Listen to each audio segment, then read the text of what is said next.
ഇന്ന് ഞങ്ങൾ ശ്രീരാമിലെ ഫ്രണ്ട്സ് എല്ലാവരും കൂടെ കുഴിമന്തി തിന്നാനായിട്ട് പോവാണ് കേട്ടോ. പൊരിഞ്ഞ മഴയത്തും കുഴിമന്തി തിന്നാനായിട്ട് ആർക്കും ഒരു മടിയില്ല കേട്ടോ. അപ്പം നമ്മുടെ ഇക്കൂബായ് കുഴിമന്തിക്കടയിലാണ് പോകുന്നത്.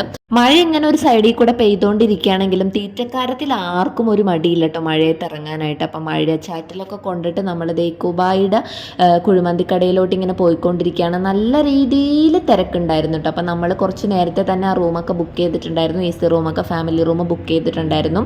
അപ്പം ഞങ്ങൾ ഒരുപാട് പേരുണ്ടായിരുന്നു കേട്ടോ. ഒരു 10-20 പേരോളം ഉണ്ടായിരുന്നു. അപ്പം നമ്മുടെ മാനേജർ സാറൊക്കെ എല്ലാവരും ഉണ്ടായിരുന്നു. ഇത്രയും പേർക്ക് അൽഫാമിൻ്റെ പിരി മന്തിയാണ് കേട്ടോ ഓർഡർ ചെയ്തിട്ടുണ്ടായിരുന്നത്. അപ്പോൾ കുറച്ച് നേരം നമ്മൾ പോസ്റ്റ് അടിക്കേണ്ടി വന്നു ഇത്രയും പേർക്ക് സംഭവം എത്തിക്കണ്ടേ.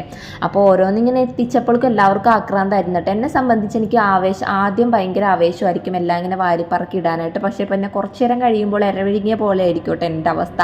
ഇപ്രാവശ്യം അതേപോലെ തന്നെ കുഴിമന്തിയുടെ ആ ഒരു പ്ലേറ്റ് വന്നപ്പോൾ തന്നെ എൻ്റെ കാല് ഞാൻ ആദ്യം തന്നെ എൻ്റെ പാത്രത്തിലോട്ട് ഇട്ടിട്ടോ. പിന്നെ ചറപറ റൈസ് ഇട്ടു, മറ്റേ സംഭവങ്ങളിട്ടു, മയണൈസ്, പിന്നെ തക്കാളി ചമ്മന്തി, അങ്ങനത്തെ സംഭവങ്ങളൊക്കെ എടുത്തിട്ടു. പക്ഷേ ഇതങ്ങോട്ട് തിന്നു തുടങ്ങിയപ്പോഴേക്കും എൻ്റെ വയറ് പെട്ടെന്ന് തന്നെ നിറഞ്ഞിട്ടാ. പക്ഷേ അപാര ടേസ്റ്റ് ആയിരുന്നു കേട്ടോ. ആരെങ്കിലും ഇക്കൂബായുടെ കുഴിമന്തി തിന്നിട്ടില്ലെങ്കിൽ ഒന്ന് തിന്ന് നോക്കണം. സൂപ്പറാണ്. അതും പിരി അൽഫാമിൻ്റെ തന്നെ തിന്ന് നോക്കണം കേട്ടോ. സൂപ്പർ ടേസ്റ്റാണ്. ഞാൻ വെറുതെ പറയണല്ല, എനിക്ക് അൽഡ്രീമിനേലും ഇഷ്ടപ്പെട്ടു എന്ന് തന്നെ പറയാം. അൽഡ്രീമാണ് ഈ ലോകത്തെ ഏറ്റവും കുഴിമന്തിയിൽ ഏറ്റവും സൂപ്പർ എന്ന് വിചാരിച്ചിരുന്ന ഞാൻ പട്ടക്കാൻറ്റി കിടക്കുന്ന തവള പോലെ ആയിരുന്നു കേട്ടോ എൻ്റെ അവസ്ഥ. അങ്ങനെ എന്ത് ചെയ്തു, ഞങ്ങളെല്ലാവരും ഇരുന്ന് ഇങ്ങനെ ഒരുമിച്ചിരുന്ന് ഇങ്ങനെ ഭക്ഷണം കഴിക്കുമ്പോൾ ഒരു പ്രത്യേക വൈബ് തന്നെയാണ്. എങ്ങനെയാണ് ഭക്ഷണം തീർന്നതെന്ന് അറിയാൻ പറ്റില്ല. അങ്ങനെ കൈയൊക്കെ കഴുകി ഞങ്ങൾക്കൊരു സൂം മീറ്റിംഗ് ഒക്കെ ഉണ്ടായിരുന്നു. അപ്പോൾ തന്നെ വേഗം തന്നെ ഓഫീസിലോട്ട് പോയിട്ടോ. ഇതാണ് ശ്രുതി. അപ്പോൾ അവളും എൻ്റെ കൂടെ നിന്നിട്ട് ഇങ്ങനെ പോസൊക്കെ ചെയ്യായിരുന്നു. അപ്പോൾ അത്രയുള്ള അടുത്ത വീഡിയോ ആയിട്ട് കാണാൻ. Tata bye bye, see U.